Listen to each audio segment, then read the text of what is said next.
Machine 2 దగ్గర accident అయింది. Machine 2 లో యాక్సిడెంట్ అయింది. మొత్తం బ్లాస్ట్ అయిపోయింది. అసలు ఎవరికి ఏమైందో ఏటో ఏమీ తెలియలేదు. ஆந்திர மாநிலம் விசாகப்பட்டினத்தில் செயல்படும் ராஷ்டிரிய இஸ்பாத் நிகாம் லிமிடெட் இரும்பு எஃகு தொழிற்சாலை செயல்படுகிறது.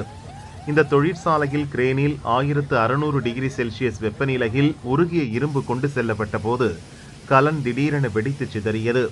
கொதிக்கும் திரவ இரும்பு தொழிலாளர்கள் மீது கொட்டியதில் பலர் படுகாயமடைந்தனர். கலன் வெடித்ததில் தொழிற்சாலையில் தீப்பிடித்தது. இதில் தொழிலாளர்கள் 8 பேர் சம்பவ இடத்திலேயே பலியாகினர். 6 பேர் படுகாயங்களுடன் மீட்கப்பட்டனர். மாநில அமைச்சர் அனிதா, MP பரத், கலெக்டர் அபிஷேக் கிஷோர் ஆகியோர் நேரில் சென்று ஆய்வு செய்தனர். சம்பவத்திற்கான காரணம் குறித்து விரிவான விசாரணைக்கு உத்தரவிடப்பட்டுள்ளது. இதில் பலியானோர் குடும்பத்திற்கு துணை ஜனாதிபதி ராதாகிருஷ்ணன், பிரதமர் மோடி, ஆந்திர முதல்வர் சந்திரபாபு உள்ளிட்டோர் ஆழ்ந்த இரங்கல் தெரிவித்துள்ளனர்.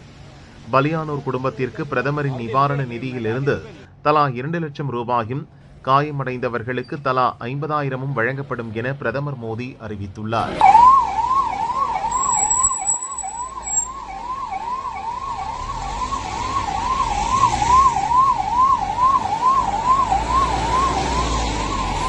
ఎక్కడ తీసుకెళ్తున్నారు?